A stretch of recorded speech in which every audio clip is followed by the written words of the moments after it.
saya Pendeta Dr. Junit Sihombing MTH, Pembimas Kristen Kantor Wilayah Kementerian Agama Provinsi Banten.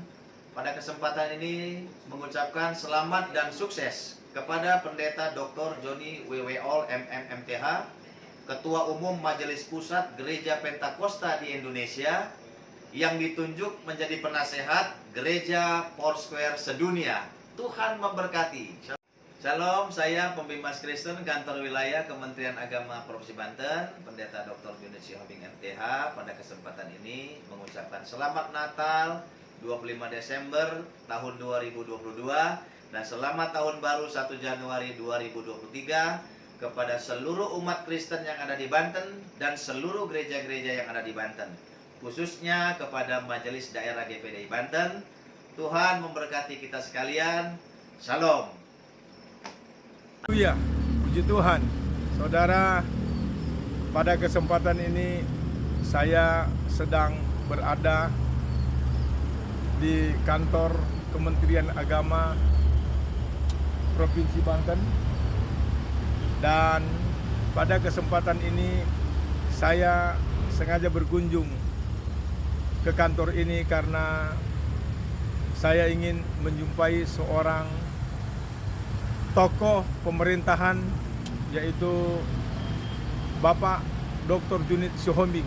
Beliau adalah tokoh pembimas Kristen Banten, Kanwil Provinsi Banten. Dan saudara, saya ingin jumpa beliau dan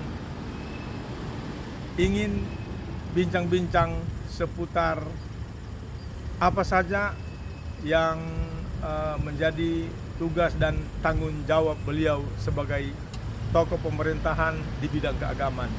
Seperti apa bincang-bincang? Ikuti wawancara Pentakosta Pos. Oke. Haleluya, puji Tuhan. Saudara, pada kesempatan ini saya Pemret Pentakosta Pos sudah berada di kantor Pembimas Kristen, ya, Kanwil Kementerian Agama Provinsi Banten. Dan pada kesempatan ini saya jumpa dengan sosok beliau, seorang tokoh di pemerintahan yang membidangi keagamaan, yaitu Bapak Junit, Bapak Pendeta Dr. Junit Sihombing. Benar, Pak? Puji Tuhan. Dan terima kasih. Selamat siang, Pak Junit. Ya, siap, Pak. Ya. Senang sekali berjumpa Bapak. Ya, Terima kasih juga untuk kesempatan untuk kesekian kali saya berada di ruangan ini. Dan pada kesempatan ini terkait dengan ada sebuah kepentingan gereja, pekerjaan Tuhan di Provinsi Banten, maka Pentakosta Pos mendapat kesempatan lagi hadir di ruang ini di kantor Bapak Pendeta Dr. Junit Sihombing. Dan saudara, pada kesempatan ini izin Pak, saya mau bincang-bincang. Bapak sehat ya? Sehat. Tuhan. Puji Tuhan. Kali ini Pak, saya mau bincang-bincang.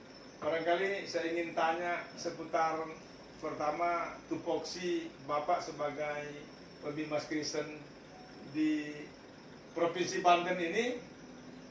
Boleh sedikit barangkali sebelum lebih jauh saya bertanya dengan bincang-bincang soal gereja, Bapak sedikit barangkali memberikan pencerahan atau pemahaman apa itu tupoksi dari Pembimas Kristen gitu. Ya. Terima kasih. Yang pertama yang ingin saya sampaikan adalah tupoksi tugas pokok dan fungsi bimbingan masyarakat Kristen itu ada tercantum dalam PMA 70 tahun 2022. PMA ini PMA terbaru ya Pak ya. Oke. Nah, dalamnya itu hanya 3. Yang pertama pelayanan, kemudian bimbingan, yang ketiga adalah koordinasi. Oke. Tupoksi di Mas Kristen itu hanya 3 itu, pelayanan, bimbingan, dan koordinasi. Nah, semua yang terkait dengan pelayanan, bimbingan, dan koordinasi baik itu gereja-gereja, baik itu umat Kristen, itu ada dalam tupoksinya Bimas Kristen. Kira-kira begitu. Ini kalau tadi sudah dikatakan ada 3, mungkin saya mulai dari yang pertama tadi. Ya. Jadi pelayanannya yang terkait dengan, tentu saja kalau bicara pelayanannya, apa itu spesifik ke gereja atau masih ada yang lain gitu? Ya, gereja, kemudian yayasan-yayasan Kristen, sekolah-sekolah Kristen, ya itu semua masuk dalam pelayanan kita. Oke. Betul. Biar maksud saya biar Betul. jelas ya, Ya. untuk masyarakat Betul. Kristen. Saya ralat sedikit PMA 72 tadi ya. PMA 72 tahun 2022. Oke. Ya. Jadi dalam arti tadi pelayanan itu Bapak lebih banyak berjumpa dengan masyarakat gereja dong ya? Ya tentu, karena itu adalah bagian dari pelayanan saya sebagai pembimas. Yang paling banyak itu adalah berurusan dengan gereja. Gereja. Iya, Oke. betul. Artinya kalau kita bicara gereja itu tentu tidak luput dari organisasinya juga ya. Betul, betul, betul. Boleh kalau sedikit mohon info. Nah ini gereja kan banyak nih. Betul. Ini kira-kira berapa banyak gitu Pak? Jadi Gereja yang ada di ya, gereja ada di Banten ini menurut data kita itu ada 866 gereja. 866 gereja, ada 141 sinode gereja yang ada di Banten. Oh cukup banyak ya? Banyak. Jadi kalau nasional itu ada 326, di Banten itu ada 141 sinode gereja. Termasuk di dalamnya adalah GPDI. Oh, GPDI, Gereja Pantekosta Di Indonesia. di Indonesia. Ya. Dari sekian-sekian gereja ini, menurut Bapak, yang organisasinya cukup banyak, Ya, ada gereja dua. apa tuh, Pak? Ada dua. Hmm. Yang pertama itu GPI, yang kedua itu GPDI. Oke. GPDI itu ada 480-an, GPDI ada 326. Oh, cukup banyak ya. Gitu. Itu baru 2 organisasi. Baru dua organisasi. Selebihnya organisasi-organisasi. Selebihnya organisasi lain. Makanya semua totalnya itu 860. 800. gereja. Berarti aktif semua tuh Pak ya? Menurut data kami sih masih aktif. Oh, Nah, nanti kami juga akan melaksanakan semacam pengecekan database ulang. Nah, kita akan cek kalau ada gereja-gereja yang tidak aktif, ya misalnya tidak ada jemaatnya lagi, tidak ada pelayanan lagi, nah itu kita akan keluarkan dari database kita. Oke. Ya, Jadi pada kesempatan ini juga karena saya Pantekosta Pos ya, yang lebih banyak menulis atau menyuarakan yang aliran Pantekosta dan lebih khusus GPDI Pak. Nah tadi kebetulan sudah disinggung GPDI nomor 2 ini ya, ya, terbanyak di Provinsi Banten. Banten, ya, Nah ini kan baru-baru nih GPDI ini Pak. Ya. Ini mungkin saya lebih spesifik. ya, Mungkin yang lain-lain nggak terlalu penting, tapi sifat pelayanan yang kaitan di dalamnya ada tadi yang gereja nomor 2 terbesar di Banten ya, GPDI. GPDI. Nah ini baru-baru nih Pak, baru-baru ini artinya masih dalam tahun ini ya, Ya, ada gelar musda. Nah pertanyaan saya setelah gelar musda itu kan tentu diikuti dengan ada lahir pemimpin-pemimpin organisasi di dalamnya. Nah saya mau pertanyaan saya khusus untuk GPDI ini bukan gereja lain, artinya setelah selesai muda sudah ada laporan Pak, siapa pemimpinnya kan gitu. ya. Baik, ya saya sih sudah mengikuti semua dinamika yang terjadi di Majelis Daerah GPDI Banten. Ya. Yang pertama bagi saya GPDI ini adalah aset ya, aset yang begitu besar di Banten karena mereka ini adalah gereja terbesar kedua yang menjadi penyokong kekuatan di Kristen di Banten. Nah, dinamika-dinamika yang terjadi di GPDI itu sebetulnya dinamika internal, ya. Betul. Dinamika internal. Nah, bagi saya, kalau majelis pusat sudah memutuskan, bagi saya itu adalah keputusan final yang harus diikuti oleh semua jajaran siapapun itu. Nah, ini kan musda sudah dilaksanakan, sekalipun ada hambatan dan tantangan. Ya, musda itu sudah dilaksanakan. Nah, keputusan sudah dibuat oleh majelis pusat dan majelis pusat sudah menetapkan susunan kepengurusan Majelis Daerah periode 2022-2027. Ya kami sebagai pemerintah ya harus mematuhi Oh. apa yang sudah diputuskan oleh majelis pusat. Nah, majelis daerah GPD Banten itu Sebentar, sudah saya potong nih, maaf ini Pak. Tadi Mm-mm. masih kembali ke Ya. musda itu, berarti pada waktu musda itu Ya. Pak Pembimas ini juga berarti tahu dong ya, oh ada musda GPD di Banten ya? Ada, saya gitu. diundang. Oh, gitu. Pada waktu itu saya hadir. Pertama saya hadir di Tang City. Saya hadir di Oh, Tang oke. City. Wali kota ya, Balai balai kota. kota, balai Ah, kota. Di dekat balai Tang City kota. lah, Nah, ya. dekat Tang City lah. Saya hadir sudah, tetapi ketika saya mau turun, Oh gitu. saya lihat situasi tidak kondusif. Banyak polisi, banyak satpol PP, lalu saya suruh staf saya turun. Cek, saya bilang apa yang terjadi. Ternyata Oh gitu. musda dihentikan oleh beberapa kelompok orang. Lalu kemudian saya tanya lagi, di mana musda dilaksanakan? Ternyata musda dilaksanakan di sentra GPD GPDI. dipindahkan. Dipindahkan. Mm-mm. Kemudian saya tidak hadir di situ karena Hmm. pada waktu itu informasinya sudah siang saya dapatkan. Hmm. Nah ternyata setelah saya dengar informasi, ternyata di sentra juga apa namanya Dikejar-kejar. dikejar-kejar juga. Artinya kan bukan majelis daerah ini yang tidak mau melaksanakan musda. Ah. Artinya ada pihak-pihak lain yang mencoba menggagalkan musda ini. Nah kalau Oke. saya lihat majelis daerah ini sudah melaksanakan apa yang diamankan oleh ADART melaksanakan musda. Tetapi kan pada pelaksanaannya ada orang-orang tertentu yang mungkin menggagalkan musda ini. Nah saya melihat begini Pak, saya tidak melihat proses musda itu. Hmm. Musda sudah terlaksana, walaupun modelnya seperti apa. Karena sudah dilaporkan Sudah ke Bapak dilaporkan ya. ke saya. Secara resmi, Sudah secara resmi. kenegaraan ya. Sudah resmi. Oke. Nah, yang saya lihat adalah surat keputusan dari Majelis Pusat GPDI. Oke. Nah, kami berpatokan kepada putusan SK MP GPDI yang memutuskan susunan kepengurusan MD GPDI periode 2022-2027.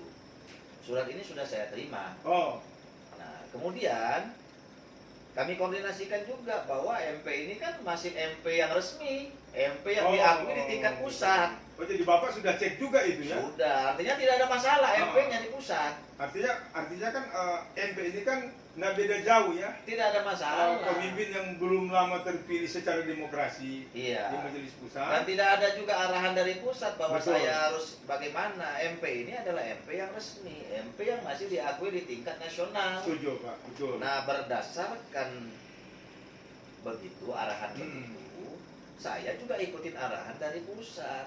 Ya oke. tidak mungkin saya tidak mengakui surat dari MP ini susunan kepengurusan Majelis Daerah 2022-2027 karena tidak ada arahan dari pusat. Nah, kami ini di pemerintah itu bekerja sesuai dengan aturan, sesuai dengan undang-undang. Sebentar Pak, boleh saya lihat Pak? Nanti Ya, silakan Bapak lihat ini suratnya. Majelis Pusat Ya, Gereja Pentakosta di Indonesia, surat keputusan ya. nomor 00801 garing MP Gatar GPDI garing 6 Gatar 2020. Oh benar ya, tentang penetapan Ya, ya. pengurus lengkap Majelis Daerah Banten periode 2022-2027. Wah, ini saya tunjukin ya Pak ya, izin. silakan, Pak, ya. Ya.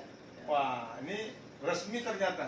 Jadi Dan- surat ini juga ditembuskan kepada satu Oh, ada tembusan ya Pak? Gubernur Banten, Tembusan kedua, satu ke Gubernur Banten, Kapolda Banten, yang dua ketiga Kapolda Banten. Kakanwil Kementerian Agama Provinsi Banten. Oh, begitu kan, berarti ada Jadi 3 instansi ya. surat dari MP ini ya resmi. Ya. Artinya kepengurusan yang sesuai SK Majelis Pusat Iya. itu juga resmi dong ya. Resmi. Artinya Ya. bukan ilegal dong ya. Tidak. Bukan Tidak ilegal. ilegal karena kami mengacu pada pusat. Pusat juga tidak ada mengatakan susunan kepengurusan MP di nasional itu bermasalah, tidak ada. Nggak ada. Jadi saya mengacu pada pusat. Oke. Ya, kecuali kalau pusat mengatakan susunan majelis pusat GPDI secara nasional itu adalah ilegal, maka Banten juga adalah ilegal. Nah, tidak ada seperti itu. Nah, saya mau gimana? Saya ini kan pemimas Kristen. Hmm. Saya berjalan sesuai dengan aturan arahan dari Betul. pusat. Nah, kalau selama ini misalnya ada konflik atau perbedaan, itu kan internal GPDI. Internal GPDI. Secara hukum saya harus ikut pada aturan-aturan yang Betul. ada. Artinya berdasarkan SK dari Majelis Pusat terkait dengan struktural kepengurusan yang baru MD ini, Banten MD Banten, 2022-2027. betul. Ya. Menurut Bapak secara kenegaraan yang sah ini dong ya? Ya iya, ini kan ada suratnya. Oh, oke. Ini suratnya ada. Hmm. Saya tidak berani mengatakan ini tidak sah. Nanti saya digugat oleh Majelis Pusat GPDI.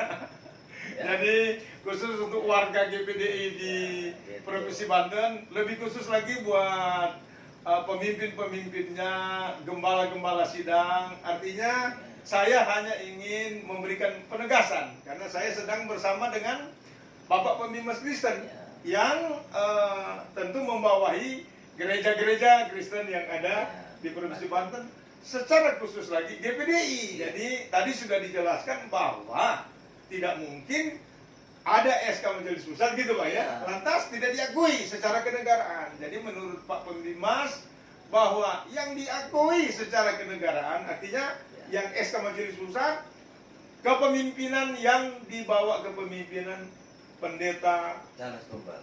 Samuel Charles Tumbel. Ya. Yang periode 2022-2027. 2022 sampai 2027 ya, yang akan datang. Nah, ini sudah ada ini SK-nya dari Majelis Pusat Hmm. sebagai tembusan ke Kanwil Kementerian Agama. Hmm. Dan saya harus ya mematuhi, Hmm. mengikuti. Hmm. Karena saya tidak ada arahan dari Dirjen juga, tidak ada dari Direktur Urusan untuk Oh, tidak mengakui ini, tidak ada. Jadi itu sebabnya tadi malam kan Natal Pak. Ya Jadi iya. Pak Pembimbas datang di Natal yang ini dong. Natal ya? MD. Natal ini. Ya, masa ada 2 MD saya harus, kalau ada 2 MD mana yang satu lagi SK-nya? Karena ada Natal yang saya lupa sih. Apa sih Natal GPDI apa saya lupa itu. Saya lupa, saya cuma lihat aja. Iya. Nah, menurut Bapak gimana gitu? Ya kehadiran saya ini kan sebagai satu stempel Pak. Hmm. Kalau saya hadir pada satu Natal misalnya yang memiliki lebih banyak persoalannya, ya saya Betul. tidak mau hadir. Tapi kan ini kan jelas dasar hukumnya ada, legalitasnya ada, Hmm. suratnya resmi ada, Betul. MD yang mengundang resmi ada. Lalu saya teliti ada surat keputusan dari MP. Hmm. Ya saya ikutin yang resmi karena kehadiran saya ini sebagai satu stempel di satu gereja. Betul. Kalau saya hadir di tempat yang salah, maka saya sebagai pemerintah juga pasti salah. Salahkan. Yang kedua, Pak, kalau saya hadir di tempat yang salah, nanti saya akan menunjukkan citra yang tidak baik bagi diri saya sebagai seorang pejabat pemerintah. Setuju Pak. Maka saya selalu berkata, saya ini bertugas sesuai dengan aturan. Hmm. Nah, kalau saya hadir di MDGPDI, nah saya percaya MDGPDI ini sudah sesuai dengan aturan. Betul. Gitu loh. Jadi masih ada satu lagi Pak, ini penting juga untuk mungkin bisa dikedepankan kepada ini lebih khusus ke warga GPDI. Karena kalau kita udah bicara gereja itu kita bicara pelayanan ibadahnya, tempat ibadahnya. Nah, kan udah lazim ini, udah udah lumrah ya. Gereja lokal itu dia biasa yang melaporkan tentu majelis daerahnya. Ini loh, seperti saya ada di Gading Serpong. Ini ada gereja lokal. Nah, kemudian saya sebagai gembala di situ membutuhkan surat. Ya. Yang saya dengar surat apa tuh namanya, Pak? Oh, itu surat keterangan tanda lapor gereja. Surat keterangan tanda lapor gereja, Ya. SKTS. SKTS. Nah, itu biasa terbit dari kantor Bapak, Ya. kemudian jangka waktu berapa lama? Nah, jadi begini, surat keterangan tanda lapor itu memang kita keluarkan dari Dimas Kristen. Ya. Jangka waktunya adalah 3 tahun. Oh gitu. Nah, jadi ada beberapa gereja yang setiap gerejanya Betul. pendeta-pendetanya boleh mengurus secara langsung. Hmm. Ada. Ada ya. Tetapi ada beberapa gereja juga mereka punya kebijakan yang harus saya hormati. Contoh nih, Hmm. MDGPDI Banten nih, mereka punya kebijakan bahwa pengurusan surat keterangan tanda lapor itu harus secara kolektif. Oh, maksudnya MDGPD Banten yang baru-baru ini ya, baru-baru terpilih. ini ya mereka mengeluarkan surat yang isinya bahwa setiap gereja-gereja GPDI yang ada di Provinsi Banten, semua gereja-gereja GPDI itu akan diurus dan dibuatkan SKTL secara kolektif oleh majelis daerah. Oh. Nah ini kan kebijakan namanya. Kebijakan, ya. Saya tidak bisa melarang yang namanya kebijakan gereja. Ya, kalau kebijakan gerejanya sudah begitu, saya sebagai pembimas ya saya akan ikuti. Lalu yang kedua, MD juga menyurati saya sebagai pembimas. Dalam kebijakan itu mereka tuangkan dalam surat. Nah, saya harus hargai itu.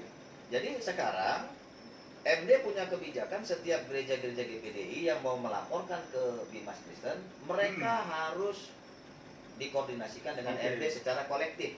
Jadi tidak sendiri-sendiri, Pak. Supaya apa? Supaya tertib administrasi maksudnya. Nanti saya lanjut, tapi sebelum lebih jauh saya mau bicara soal SKTL itu. Saya pengen tahu nih, Pak. Seberapa pentingnya SKTL itu bagi gereja-gereja, khususnya kita-kita ini yang tentu melayani di Banten. Mungkin barangkali Pak Pembimas itu bisa kasih penjelasan dulu, penekanan. Ini penting loh, ini SKTL. Ya, SKTL kenapa itu dibutuhkan oleh gereja gitu? Betul. SKTL itu penting sekali, Pak, saya katakan. Ya. Satu, kenapa SKTL penting? Sebagai bentuk kehadiran pemerintah di satu gereja. Kalau ada gereja memulai pelayanan tidak ada SKTL, berarti itu kita tidak anggap mereka ada di wilayah Banten, satu. Yang kedua, mereka tidak terlapor di kita. Ya. Nah, makanya saya menyarankan semua gereja-gereja yang ada pelayanannya di Banten, siapapun itu, gereja apapun itu, wajib melaporkan dirinya ke Bimas Kristen. Supaya apa? Dikeluarkan surat keterangan tanda lapor. Betul. Nah, fungsinya apa? Fungsinya ya banyak. SKTL itu satu, ya mereka bisa menunjukkan bahwa mereka kehadiran ibadah itu di satu tempat, ya mereka tidak ilegal. Betul, Artinya pemerintah lewat Bimas Kristen, ya mengakomodir pelayanan ibadah mereka di situ. Ibadahnya ya, bukan izinnya, ibadahnya. Ibadahnya. Nah, yang kedua, SKTL ini juga sebagai satu bentuk ya apa namanya rangkulan pemerintah kepada gereja supaya gereja-gereja itu kalau ada yang menanyakan bahwa mereka itu sudah terlapor di pemerintah. Jadi artinya nggak liar ya? Tidak liar. Nah, makanya gereja-gereja yang tidak punya SKTL, ya saya selalu mengatakan dan menghimbau mereka segera melapor. Supaya apa? Kehadiran mereka di satu tempat itu tidak liar. Yang kedua, ibadah mereka itu bisa dilaksanakan karena pemerintah hadir di situ ibadahnya. Betul.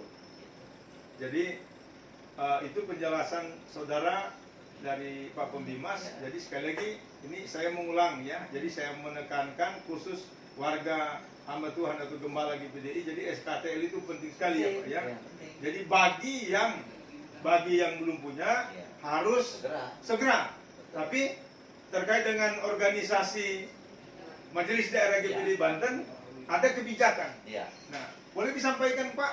Artinya kalau warga GPDI mau mengurus SKTL itu lewat siapa? Apakah lewat Pak Junet atau lewat Majelis Daerah? Ini bisa dipertegas lagi.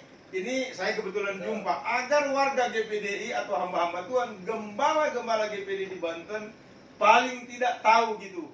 Silakan Pak. Ya, karena majelis daerahnya sudah membuat satu kebijakan, dituangkan lewat surat kepada saya, ya maka saya menyarankan bagi gereja-gereja GPDI yang mau menguruskan surat keterangan tanda lapor, mereka harus melaporkan kepada majelis daerah. Ya, jadi jangan berjalan sendiri-sendiri. Jadi nggak boleh nyalon langsung ke kantor Bapak. Saya harus menghargai surat dari majelis daerah dong. Saya harus menghargai surat dari majelis daerahnya dong. Itu kan kebijakan majelis daerah. Ya. Nah, juga SKTL itu sebagai salah satu bentuk pendataan. Ya, pendataan umat Kristen, pendataan rumah ibadah. Nah, nanti ke depan, contoh nih Pak, kalau ada gereja GPDI, misalnya ada di data kita nih, lalu dia tidak aktif, tidak ada jemaahnya lagi, tidak ada pelayanan lagi, itu bisa kita keluarkan dari data gereja kita. Jadi bisa kita keluarkan. Dianggap ya karena tidak ada lagi pelayanannya, tidak ada lagi umatnya, tidak lagi pelayanannya. Nanti dicocokkan dengan ini ya. Ya silakan nanti majelis daerahnya menyampaikan data secara otentik kepada saya, nanti akan kita cross check. Oke. Gitu. Itu tugas dari majelis daerahnya. Oke. Kalau nanti memang majelis daerahnya mengatakan, Pak, di sini tidak ada lagi pelayanan, tidak ada lagi umat, ya apa yang mau kita masukkan lagi kan? Ya kita keluarkan dari database kita. Artinya ini saya kembali lagi ke SKTRT biar clear. Kalau ada perorangan yang datang ke Bapak nih di kantor ini, tetap nggak dilayani, Pak? Bukan tidak dilayani, Ah. saya menyarankan silakan berkoordinasi dengan majelis daerahnya yang sudah membuat kebijakan untuk menguruskan SKTR secara kolektif. Oke. Jadi kata tidak dilayani tidak salah itu ya. Saya Betul. tetap melayani, tapi untuk GPDI khusus dikoordinasikan ke MD secara kolektif. Tetap kita layani kalau mereka lewat MD. Oke. Artinya mereka perlu ada semacam rekomendasi dari musik daerah ya? Iya. Artinya mereka tidak bisa jalan sendiri-sendiri di sini. Sendiri. Karena MD-nya kan sudah buat satu kebijakan, Pak. Betul. Dan itu harus saya hargai. Gitu. Karena saya kan sebagai pembimas tidak bisa mencampuri internal Betul. gereja. Setuju, Pak. Gitu. Jadi saya sudah mendapatkan masukan yang sangat-sangat berarti bagi gereja ini. Saya pikir tidak terlalu banyak, Pak. 2 hal itu aja yang penting Ya, untuk kebaikan gereja khususnya GPDI ke depan. ya, Tapi barangkali terakhir, Pak, ya. barangkali karena pembimas kok, Closing biar statement ya. closing statementnya bisa gereja GPDI bisa Ya. kondusif ke depan. Betul, ya. Mungkin ada yang mau disampaikan Pak Junaid, silakan, Pak. Saya sih khusus GPDI ya, karena GPDI ini kan semua teman-teman saya ini. Ya, saya sebetulnya bukan dikatakan prihatin, tidak, saya tidak. Saya agak ini saja, agak bagaimana melihat kondisi GPDI yang saya lihat kayak sebenarnya berlarut-larut ya, berlarut-larut. Jadi saya sih dalam kesempatan ini sebagai pembimas Kristen itu mengharapkan GPDI itu utuh ya. Jangan sampai GPDI itu terpecah belah oleh karena kepentingan sesaat. Saya sebagai pembimas, sebagai pemerintah menghimbau ya, teman-teman yang berseberangan dengan majelis daerah GPDI ya, saya berharap mari teman-teman kita kembali memikirkan rumah besar kita yang namanya GPDI ya. GPDI ini adalah salah satu lembaga yang paling besar kedua di Banten ya. Jangan sampai nanti GPDI ini terpecah belah, yang rugi kan GPDI sendiri, yang rugi jemaat itu sendiri ya. Saya menghimbau kepada teman-teman yang mungkin ya masih belum menerima, atau teman-teman yang masih belum move on gitu ya. Ya, saya menghimbau supaya mari kita kembali lagi ke panggilan kita sebagai seorang pendeta, Seorang hamba Tuhan. seorang hamba Tuhan ya. Kalau kita memikirkan kepentingan itu nggak akan selesai. Betul. Tapi Tuhan percayakan kita dalam satu ladang pelayanan yang di tempat GPDI ini kan adalah satu pekerjaan besar. Saya mengimbau teman-teman, mari kita bersama-sama membesarkan GPDI, menerima setiap kekurangan, keterbatasan. Ya mungkin ada kekurangan, kelemahan. Tapi bagi saya setiap kekurangan, kelemahan itu kan bisa kita perbaiki, Bisa diselesaikan. bisa diselesaikan sepanjang kita berpikir untuk kemajuan GPDI, Haleluya. bukan untuk kepentingan diri kita sendiri. Nah, saya sudah mengatakan dan saya sudah hadir di Natal MD GPDI. Artinya pemerintah kan berdiri tegak lurus, berdiri pada Setuju. aturan-aturan yang Betul. ada. Kehadiran saya di MD GPDI itu menunjukkan bahwa Dimas Kristen hadir pada MD GPDI yang sudah dikeluarkan SK-nya oleh Majelis Pusat. MP, Majelis Pusat. Nah, saya berharap ke depan ya, khususnya Majelis Daerah GPDI Banten periode 2022-2027 ya. Ya, mari kita bersinergi. Ya. Kita mengajak teman-teman kita mungkin yang masih dalam suasana yang belum bisa menerima. Ya. Ini pembimas ya yang bicara ya. Ini bukan dari ini pembimas yang bicara. Saya menghimbau ya, mari kita menjaga keutuhan gereja GPDI. Supaya apa? Ya, kita membesarkan GPDI secara bersama-sama. Percayalah, setiap kepentingan-kepentingan yang tidak membawa dampak yang luar biasa besar bagi gereja kita itu pasti tidak akan bertahan lama. Pasti tidak akan bertahan akan lama. sangat merugikan. Akan sangat merugikan dan dampaknya akan merugikan gereja kita sendiri. Saya berdoa supaya majelis daerah GPDI periode 2022-2027 ya terus bekerja dengan baik ya, rangkul mereka ya, kasihi mereka. Yang kedua, bila perlu kunjungi mereka satu persatu. Mereka adalah bagian dari GPDI. Saya yakin mereka juga mencintai GPDI. Kalau mereka cinta GPDI, mereka pasti akan bersama-sama membesarkan GPDI. Saya kira itu closing statement saya, Pak Podi. Oke, Saya kira itu. Pak Pembimas, Pak Junit, terima kasih banyak untuk waktu bagi Pentakosta Pos. Mudah-mudahan wawancara kali ini akan bisa menjadi berkat dan memulihkan gereja khususnya GPDI, dan ke depan tidak ada lagi kelompok-kelompok tertentu yang menamakan diri saya pemimpin, tapi GPDI di Banten cuma satu pemimpinnya. Ya ini GPDI 1 di Banten ini SK-nya saya pegang. SK-nya saya sudah pegang. Ya, periode 2022-2027. Ini ada di Dimas Kristen ini. Karena ditembuskan ke Kak Kanil ini. Jadi ini yang saya pegang sebagai acuan saya dalam melaksanakan tugas pokok dan fungsi saya. Puji Tuhan. Amin. Jadi terima kasih Pak. Ya, Tuhan sama-sama Yesus Pak. memberkati ya. Berkati maju Shalom. terus sama sukses GPDI. Haleluya. Berkati. Sampai